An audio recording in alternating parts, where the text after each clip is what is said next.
अस्सलामुअलैकुम दोस्तों, ये मेरे दोस्त हैं मार मोहम्मद ताहिर और आजकल ये वड़ाइच एक्सप्रेस में एज अ चेकर के तौर पे ड्यूटी अपनी सर अंजाम दे रहे हैं। कल ये मेरे पास आए थे, इन्होंने कोई 1 किलो घी और 1 किलो चने की दाल परचेज़ की है और इनकी फरमाइश थी कि मुझे ना ब्लू कलर वाला शॉपर दे दें। मैं इनको दे रहा था वो दूसरा ट्रांसपेरेंट कलर में शॉपर होता है, ट्रांसपेरेंट वाइट वाले, वो मैं इनको दे रहा था। तो इन्होंने फोर्स किया है कि मुझे ब्लू कलर का शॉपर दिया जाए, जैसे जिस तरह के मैंने ये कपड़े पहने हुए हैं, ये वाला कलर जो दूसरा कलर होता है।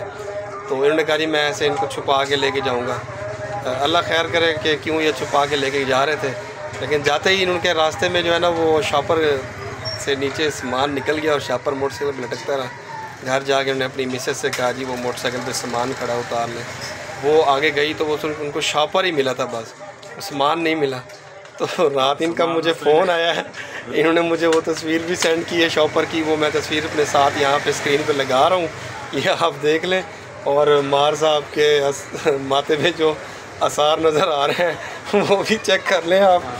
और ख्याल किया करें, आजकल शॉपर जो है ना वो बहुत ही 2 नंबरी मिलावट, पाकिस्तान में किस चीज़ में मिलावट नहीं हो रही, तो आप भी एहतियात किया करें और मार साहब की तरह घर से कपड़े का थैला लेके आया करें। शुक्रिया।